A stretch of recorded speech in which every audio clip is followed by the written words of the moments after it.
Years of hard training and actual battle experience in Spain and Poland had made the German army look invincible.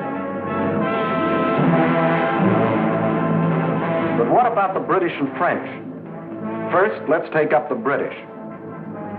They started from scratch, but both at home and abroad, an army was growing. For not only Britain had declared war, Canada, Australia, New Zealand, South Africa, the whole British Commonwealth of Nations was also determined on victory over Hitlerism and all it stands for. And Britain had one weapon that was ready, the Royal Navy. Shortly after war was declared, it had swept German shipping from the high seas.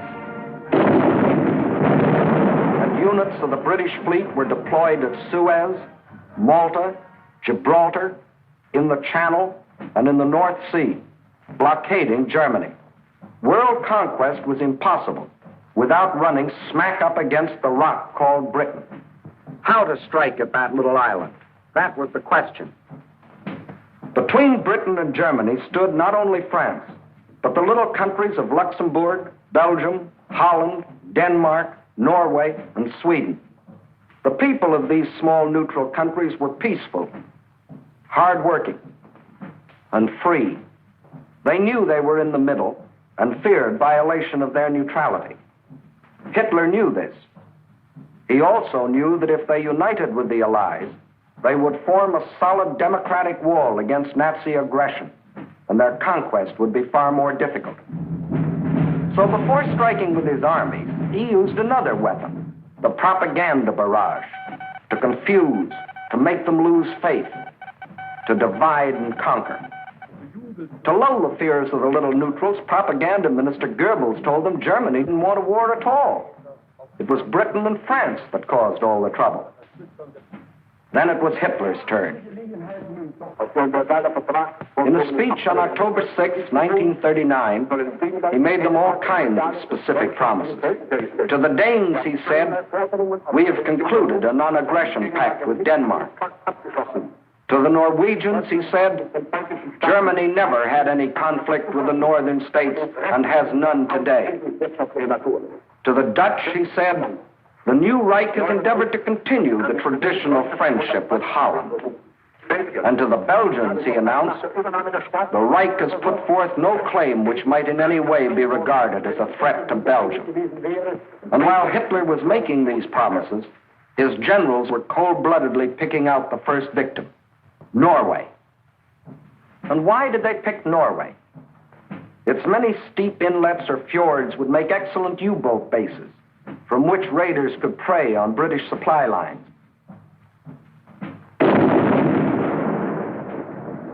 Also, it would give the Nazis vital air bases. This is Scapa Flow, British naval base, and this the blockade fleet. At this time, the German-based bombers couldn't reach them. Possession of bases on Norway's western shore would bring these vital British defenses under easy bomber attack. But he couldn't take Norway without also taking tiny Denmark, the springboard for his attack. So at dawn on April 9th, 1940,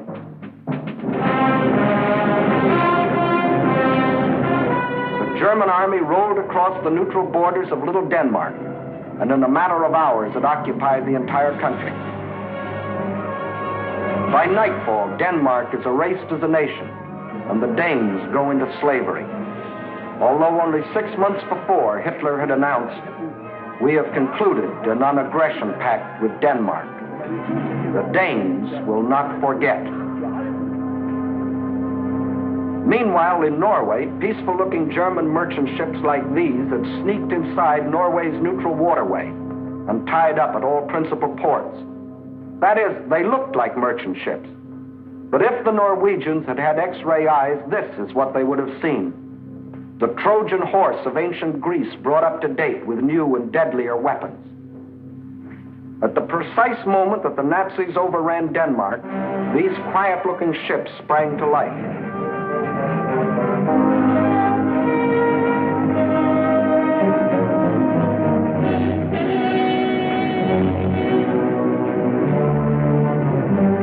At the same time, Nazi warships, discovered along the entire coastline, started steaming up the Norwegian fjords.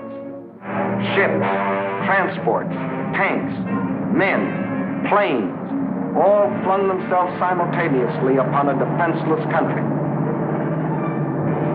Airborne infantry seized every strategic Norwegian airport. The whole job was made easier by treacherous fifth columnists, led by Major Quisling, who seized power and issued orders to suppress resistance.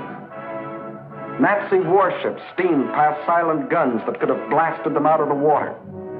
This was one of the most amazing acts of treachery the world has ever known. It brought Major Quisling international fame, making his very name synonymous with the word traitor. By the afternoon of April 9th, the Germans were in complete control of all 7 ports where they had landed in the morning.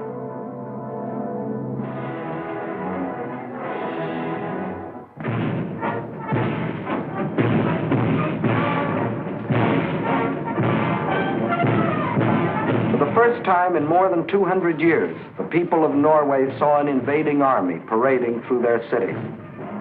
Many of these Nazi soldiers, strutting as conquerors in 1940, had last seen Norway some 20 years earlier, when, as refugee German children, they had been raised and cared for by kind Norwegians. Now these same Germans were back to repay that kindness with terror and destruction. Once they had occupied the capital, the Nazis quickly fanned out in all directions. But loyal Norwegian troops stopped one German column between Hamar and Elverum.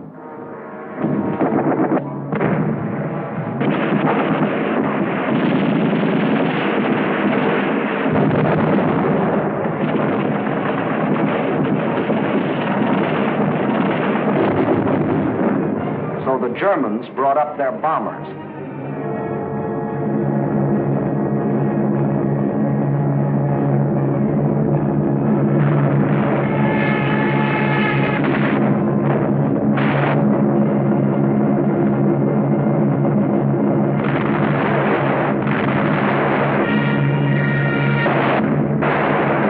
Norwegians were forced to flee to the north under constant and unopposed air attack. It was here that Captain Robert Lose, an American military attaché, was killed, the first American soldier to lose his life in this war. Meanwhile, the Nazis had spread all over the country. Small patrols occupied every strategic village. Parachute troops landed high in the mountains.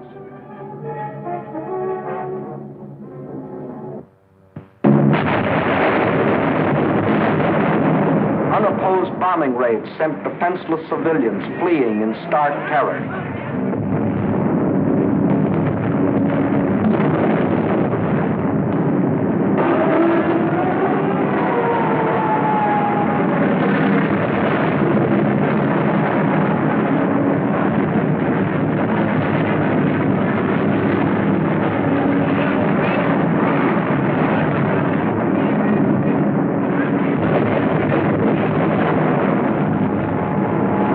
They hadn't wanted war.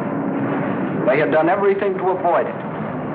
Hoping they could escape the Nazi scourge, they had compromised and tragically failed to unite with the other democracies.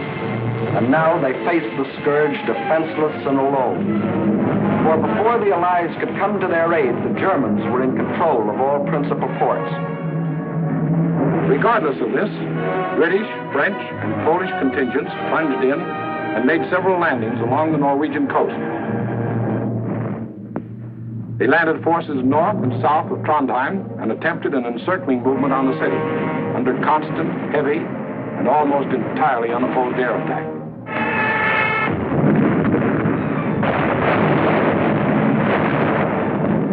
Well, the scene of action was out of range of British fighter planes. So they brought up aircraft carriers. But these are at a disadvantage when opposed by land-based planes. The Allies, therefore, were badly battered from the air. Finally, suffering heavy losses, they withdrew from a hopeless situation. Further to the north, at Narvik, they met with better success, inflicting heavy naval losses on the Nazis.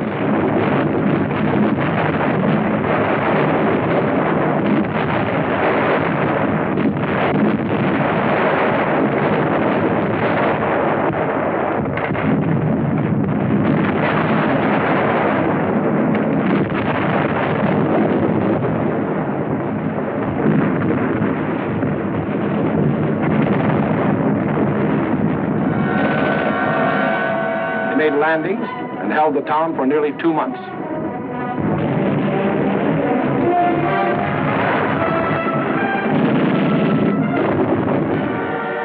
Incidentally, they also took their first prisoners of the present war. Again, the Nazis' overwhelming air superiority proved a deciding factor.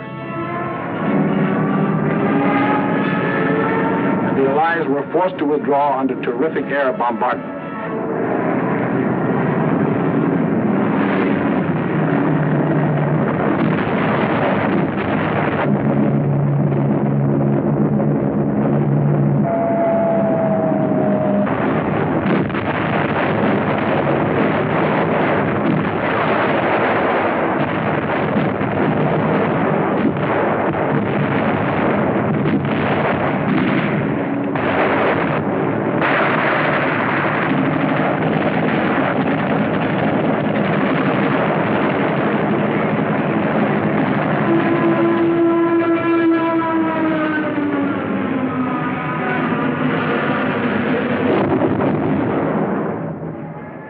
Norwegians were left with their Quislings, their ruins, their dead. Even though 6 months before Hitler had said, Germany never had any conflict with the northern states and has none today. The Norwegians will not forget. And Hitler had another victory. He had hijacked 2 more countries. The world wondered and sometimes marveled at this man's efficiency. Gangster Dillinger was efficient too.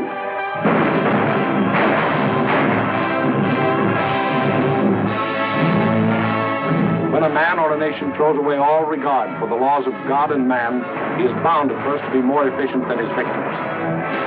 Society had a police force to deal with Gangster Dillinger, but it had no police force to deal with Gangster Hitler. So he clubbed Norway into submission and got what he wanted, bases for use against Britain. Now he had the northern claw of an enormous pincer movement. A drive through France would give him the southern claw. Blockade by U-boats coupled with mass bombing attacks would weaken the British for final invasion. Then, with Britain gone, Germany could reach out in all directions for world conquest.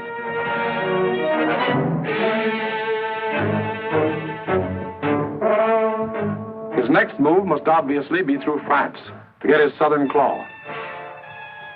Through France. How was she to face the onslaught?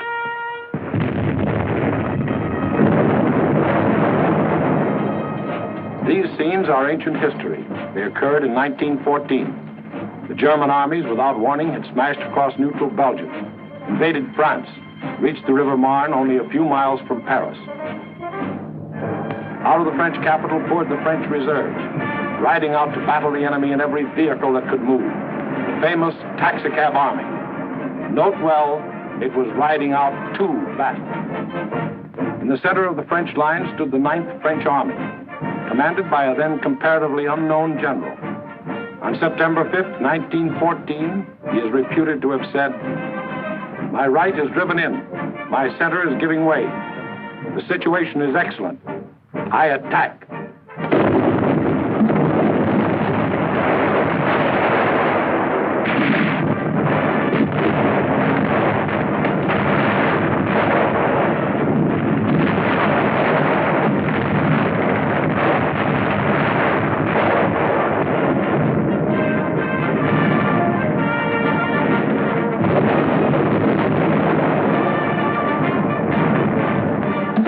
Did attack. The German onslaught was checked, and Paris was saved.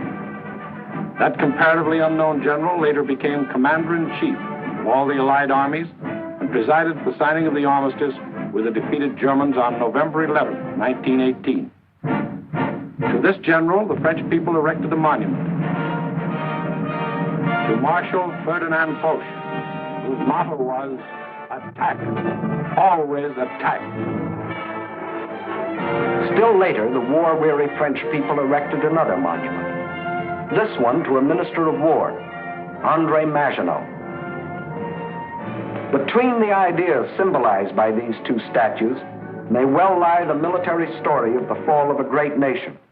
In Foch's time, the proud spirit of France demanded nothing less than victory and placed its faith in the attack.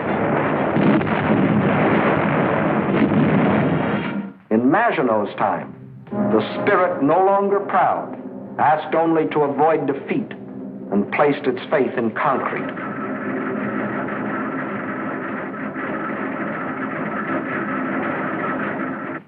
So the French built the mighty chain of fortresses called the Maginot Line. These tremendous bastions were built deep into the French land. They were connected by underground passages and railways, guarding France's eastern borders facing Germany. And when France was finally forced to declare war against the rising Nazi menace, the French troops, instead of attacking, were marched into their modern caves to wait for the Nazi blitz to smash itself against the Maginot Line. And their generals, headed by Marshal Pétain, proudly announced, "Whoever makes the first move in this war will be hurt." But Hitler didn't go near the Maginot Line. That was France's strong point. Instead, he attacked the weak point. Hitler knew that the French had tried to avoid war instead of preparing for it. That knowledge was one of his greatest weapons. He knew they had planes, but he knew they were antiquated. He knew they had tanks, but he knew they were few in number and lightly armored. But most important of all, he knew that France had become a cynical and disillusioned nation. What made this change in the French spirit? In the first place, between 1914 and 1918, the French suffered more than 6 million casualties in the heroic defense of their land against German invasion. The flower of an entire generation was lost, with its stimulus of new blood, new determination, new ideals. Secondly, the failure of the League of Nations, to which the French had pinned their hopes of peace, the corruption of many in high places, the greed of special interests, all had combined to shake the faith of the French people in their democratic ideals. And when a people loses its faith in its own ideals, it is ripe for the insidious words of the devil. France still looked like an imposing castle, but Hitler's political termites had so gnawed away the binding of national unity that the castle was ready to crumble.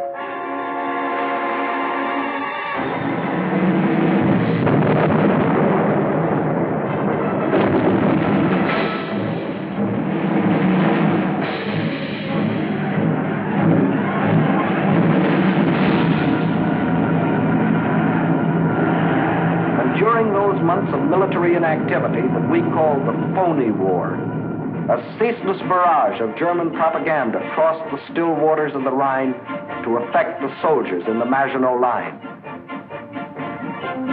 Why do you fight? Asked the banners.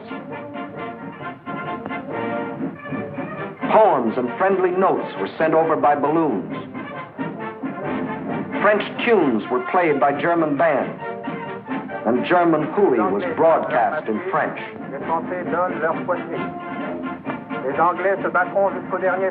British will fight to the last drop of French blood. You have been deceived. This is an imperialistic war for Britain. We Germans want nothing of France. What is happening to your wives back home, soldiers? The British are stationed in your villages. Yes, France was ready to be plucked. The whole force of the Nazi might was turned toward the west.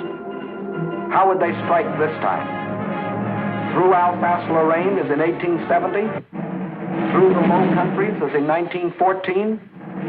What was the 1940 model conquest? The French considered the Maginot Line utterly impregnable, and therefore believed the Germans would again try a swing through the Low Countries as in 1914. But even after Hitler's rape of Scandinavia, Holland and Belgium, hoping against hope, still clung to their neutrality. So the French massed 78 divisions here along the border of Belgium.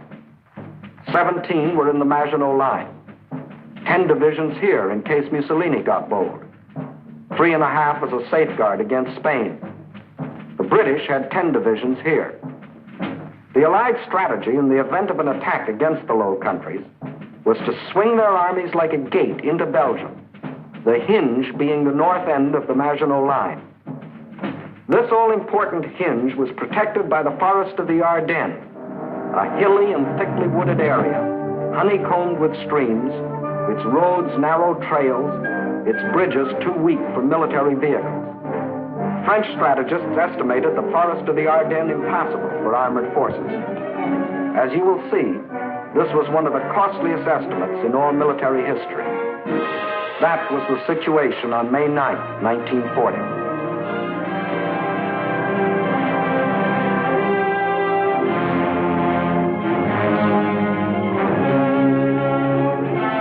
The hour of trial had come.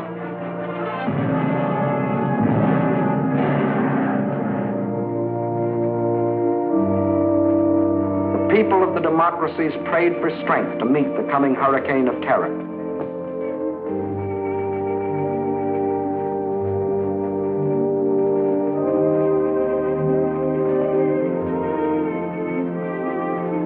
While across the Rhine, Juden ist uns verschrieben und verfallen mit Leib.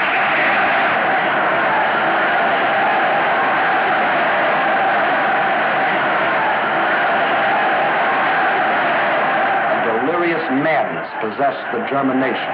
Nun als Dauererscheinung für uns, unser Oberster, wird die Einführung der Allgemeinen immer wieder herniedersteigen. Und dass man die Wahrheit über Deutschland berichtet. 50.000 Mann auf den Baustellen, der ganz Deutschland erfasste. Überall herrscht seit einem Jahr Regen. Und für den deutschen Ex. Die Reinheit seiner Rasse hält. Hitler aber ist Deutschland wie Deutschland. Deshalb innerlich nicht zu uns gehört.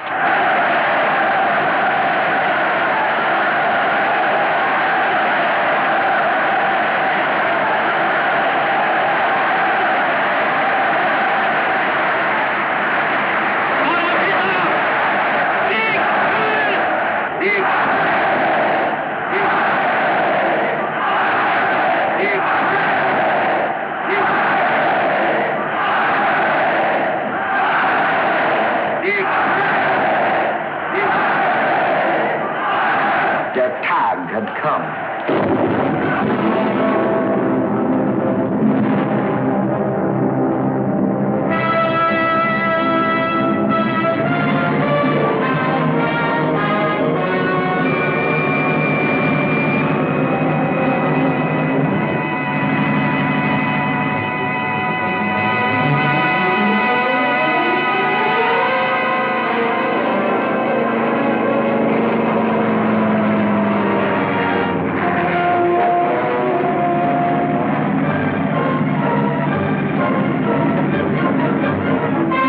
Without even bothering to declare war, the German armies launched a coordinated attack across the neutral borders of Luxembourg, Belgium, and Holland, from the Maginot Line north to the sea. The action along the entire front was simultaneous. So for purposes of clarity, let's take up one country at a time. First, let's see what happened in Holland.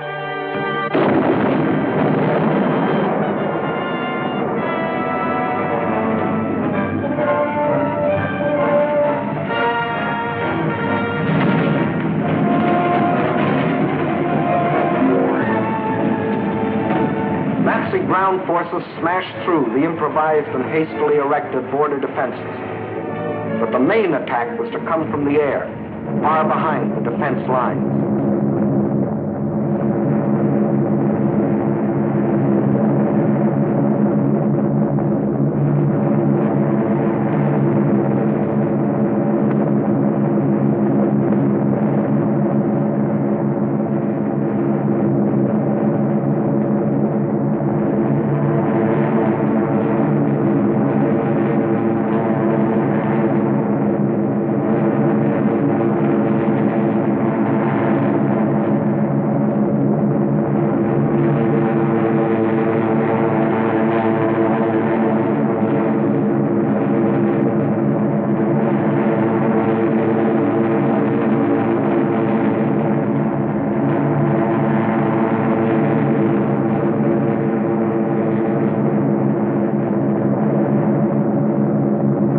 Over 10,000 troops were landed in this manner. Before the stunned citizens of Rotterdam even knew they were at war, these troops, aided by well-trained fifth columnists, quickly captured the airport and outlying sections of the city.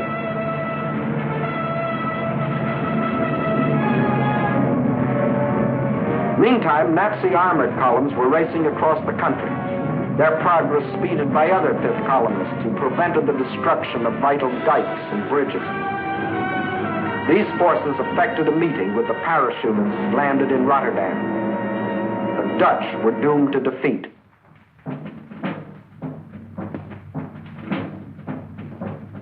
On the fourth day of the invasion, the Nazis gave the Dutch general an ultimatum. All Dutch resistance must cease, or Rotterdam will be bombed flat.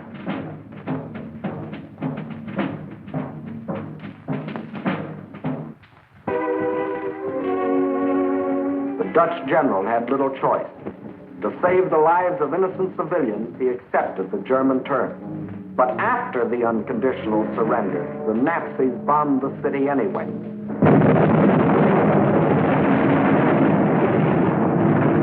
Flights of unopposed German bombers flew low over the center of Rotterdam and methodically bombed it into a heap of rubble.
Ruthless exhibitions of savagery the world has ever seen.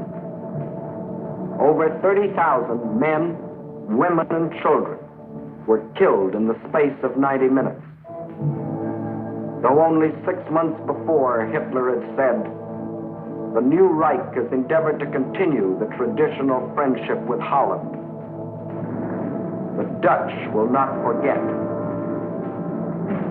Meantime, in Belgium, the whole force of Nazi blitzkrieg had stormed across its neutral borders.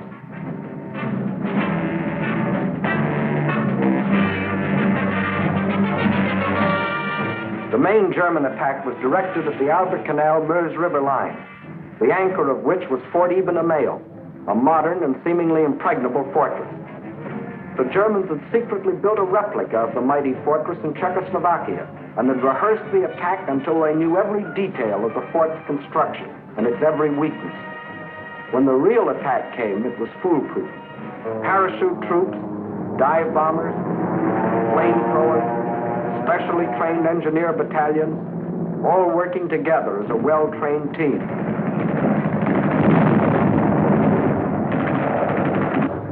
They knew exactly where to cross the river.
Notice that this assault engineer knows exactly where to put his high explosive charge in order to destroy the blockhouse.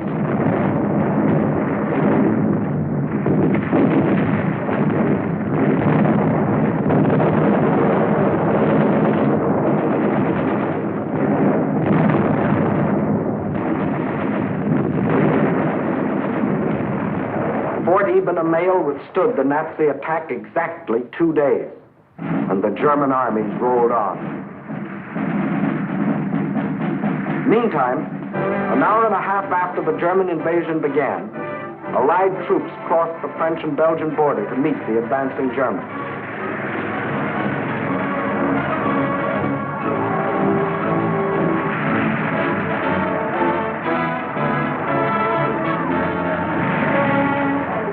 As they raced across Belgium to take up their defense positions, they met an obstacle they hadn't counted on.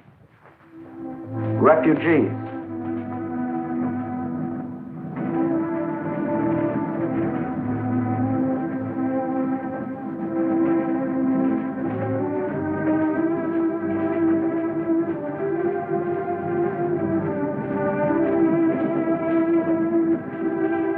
And the refugee-choked roads didn't get that way by accident. The Nazis methodically bombed little towns and villages, otherwise devoid of any military value, not so much to kill as to drive the inhabitants out onto the highways. Then, by expert machine gunning, the Nazis would herd them along in terror-stricken flight to hopelessly entangle the advancing Allied armies.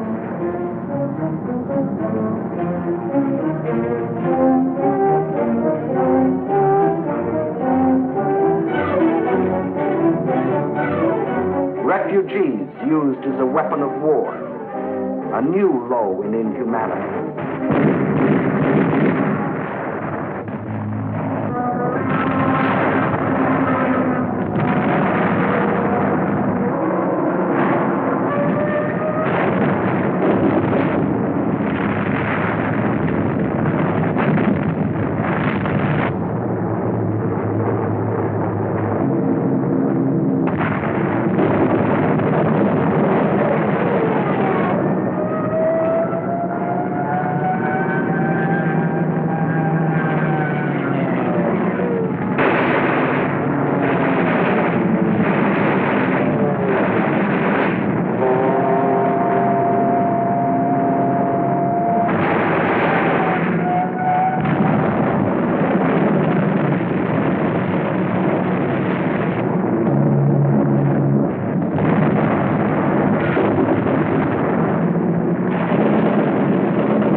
No school today, the sign says. The children are otherwise occupied.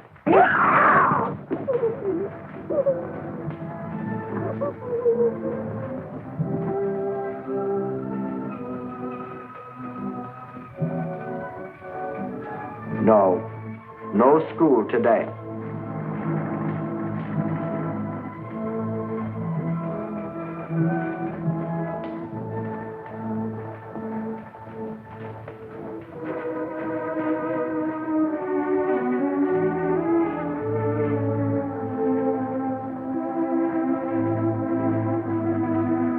Although only 6 months before, Hitler had announced, "The Reich has put forth no claim which might in any way be regarded as a threat to Belgium. The Belgians will not forget."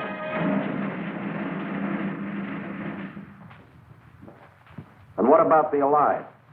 They were convinced that the German attack on Belgium and Holland was the main thrust, and according to plan, had swung their armies like a gate into Belgium. But the attack on Belgium and Holland was only a feint. The main German attack was to be centered where the Allies least expected it, through the Ardennes forest.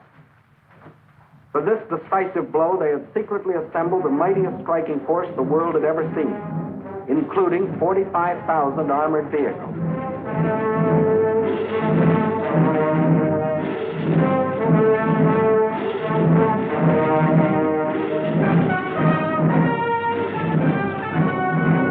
At the same time that the Nazi armies were plunging into Holland and Belgium, this column started to move.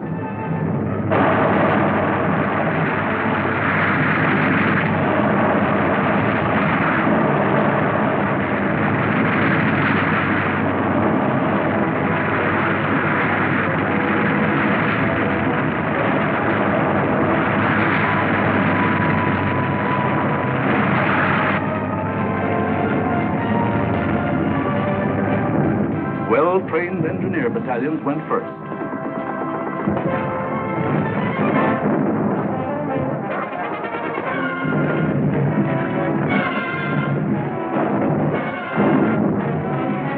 They were opposed only by scattered Allied patrols.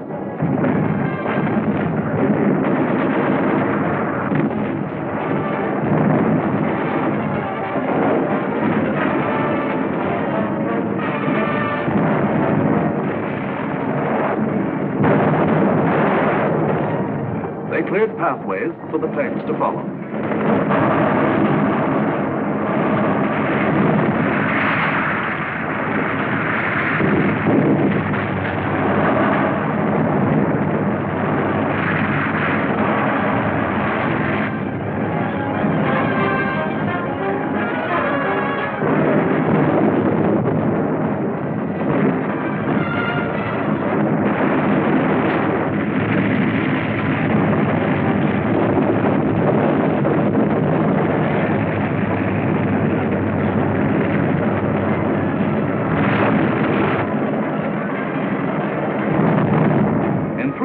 The German armored force reached the Meuse River, 2 days faster than the French thought any troops could get through.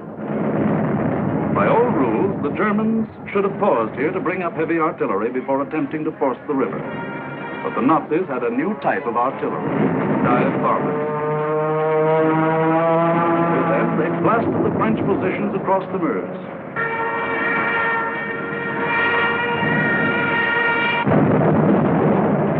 With feverish haste, the Germans laid a barrage across the river with anything and everything that would shoot.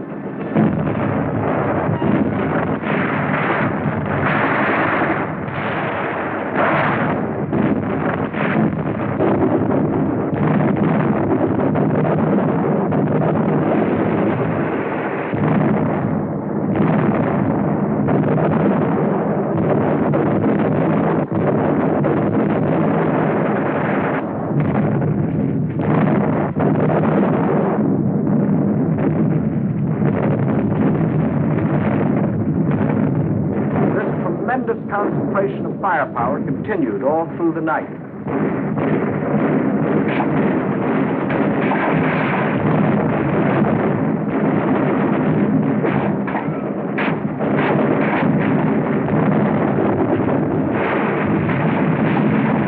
By the following day, shock troops were able to get across the river.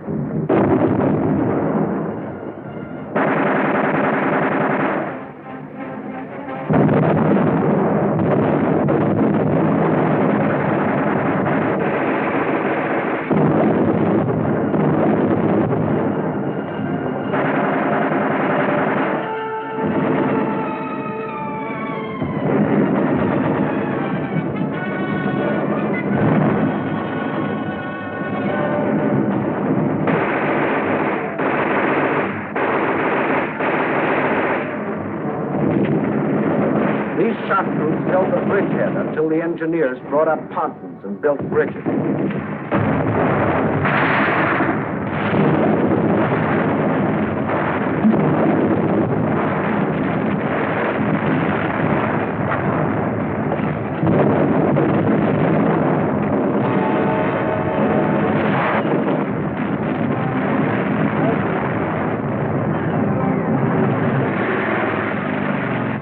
Then, without wasting a moment, across these bridges, the main armored force of the German military machine rolled through to Sedan for the all-important breakthrough into a dismayed and flat-footed France. There went the old ball game for the Allies. From here on, it was only a matter of how long. Watch the map as one of our intelligence officers explains the details of the German breakthrough. We speak of the breakthrough at Sedan, but actually the break was along a wide front extending for 50 miles from Namur in Belgium to Sedan. Further north, the Allied armies had swung like a gate into these positions. The German armies had swept over Holland, broken the line of the Albert Canal, and for all anyone knew, were preparing to smash against the Allied front with all their power. That was the situation, dangerous but obscure, on the evening of May 13th. On the 14th and 15th, it became clear that the German breakthrough south of Namur was in the greatest strength, and that the French Ninth Army, attacked while moving into position, had been shattered. Without doubt, this was the point of mortal danger, and the French High Command ordered the abandonment of these positions, although they had not yet been attacked. Those positions were abandoned solely because of the situation developing along the Meuse near Sedan. In the meantime, the French 7th Army had been ordered to make its historic forced march far to the south into the area threatened by the rapidly advancing German spearheads. This army was not used to attack the German flank, but rather was used as a plug to restore the broken front. Throughout, the Allies had placed their faith not in offense, but in defense, and the defense was doomed to failure because it was confronted with an entirely new technique in warfare, the plain tank infantry team in action. The world was staggered by the speed with which the German armored columns moved. What was the secret that enabled armies to move so far so rapidly? The secret lay in the organization of the striking spearhead. Armored forces came first, closely followed by motorized divisions, which peeled off, forming solid walls. And through the corridor thus formed raced the supply trucks to feed the ever-lengthening column. It was obvious that if the Allied situation was to be restored, the German column would have to be cut. On May 17th, General de Gaulle attacked the German flank and captured a few prisoners. But his light mechanized forces were like a pin pricking the side of a rhinoceros. A subsequent attack met with even less success. The means for a really successful counterattack against the German corridor simply did not exist. Where numbers of divisions were required, only handfuls of companies and battalions were available. A valiant attempt to cut the German corridor was made by a group of slow-moving British tanks just south of Arras. But lack of sustained striking power doomed this valiant unit to destruction. On May 21st, the German spearhead reached the channel port of Abbeville. Protecting their flank along the Somme, the Germans fanned out to the north and east. This was to be the perfect battle of annihilation. On May 28th, the Belgian army, compressed into a small space and weary of battle, laid down its arms. That left the desperate French and British defenders with their backs to the sea at the small channel port of Dunkirk. One of the greatest disasters in history seemed in the making. An entire British army faced annihilation. But out of the fog and the mist shrouding the channel came a strange armada of Navy craft, fishing boats, pleasure yachts, anything that would float. The seagoing people of Britain had come to rescue their army. High overhead, British fighter planes fought the Luftwaffe to a standstill.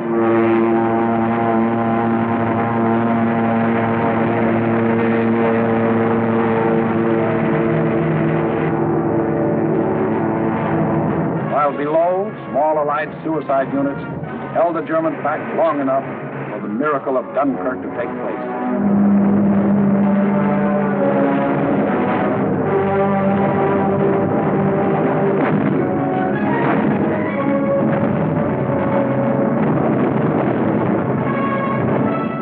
$211,500 British troops, plus 112,500 French and Belgian, were rescued.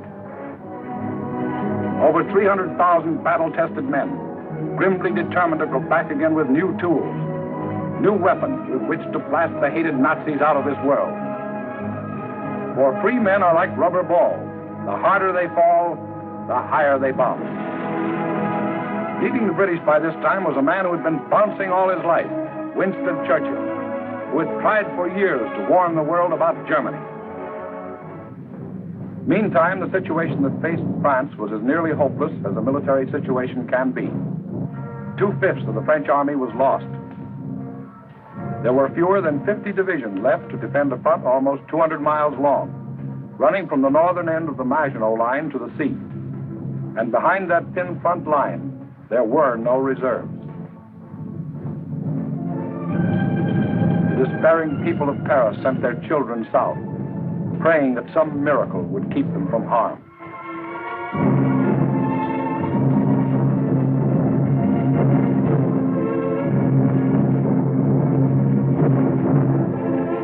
The hopeless men of the French army, without adequate arms or equipment, braced themselves for the coming blow. The first blow fell on June 5th. The French resistance was determined, but by June 8th, the left flank army had been shattered, and a general withdrawal was ordered to the line of the Marne and the Seine. On June 9th, the German main attack came.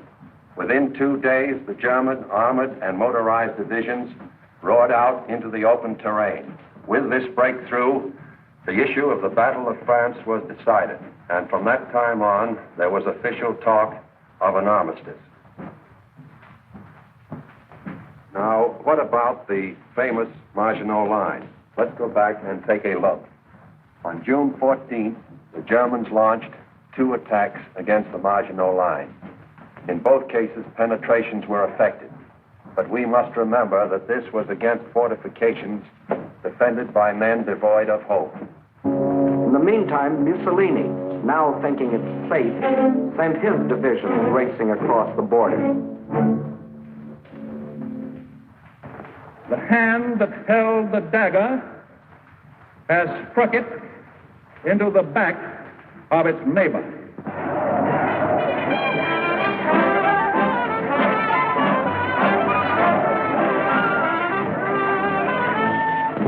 Organized resistance in France was no longer possible.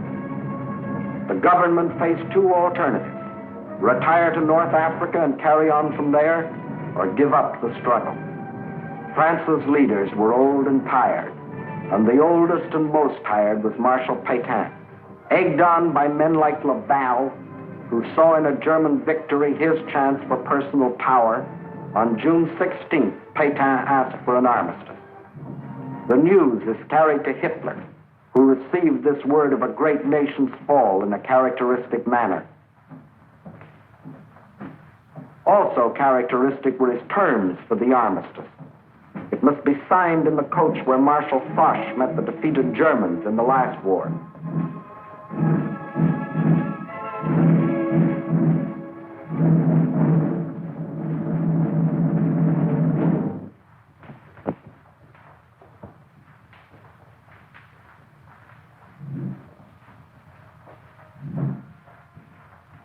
The French delegation arrived to pay the final price of French disunity and the treachery of some of its leaders. The final price, a price that for centuries to come, the French won't forget. More than 3/5 of their country was to be blacked out by a military occupation. The remainder was to be controlled by a French government acceptable to Hitler. A tax of 400 million francs a day was to be imposed on the French people to support the German army of occupation. Nearly 2 million French prisoners of war were to be taken into Germany and kept there as hostages, to work as slaves or rot of hunger, tuberculosis, or other diseases in concentration camps. Men deliberately and permanently separated from their families in order to decrease the French birth rate and thus eliminate France as a world power in future generations. French civilians, men, women, and children, must slave on farm or in factory for the Nazi master race or starve. There will be a class of subject alien races. We need not hesitate to call them slaves. French children were to grow up on such inadequate food that many would reach the age of 12 before they grew new teeth. And for any attempts to protest against these restrictions, thousands of innocent French civilians would be executed. This was the price the French were to pay as they signed the armistice. And the master of the master race must go to Paris to tour the streets of what was once the City of Light. You notice no cheering crowds here to welcome in the new order.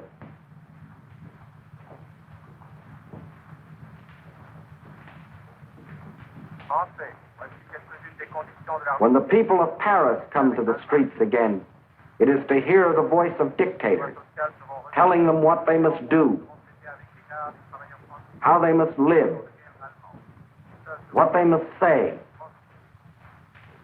what they must think, telling them how to be slaves.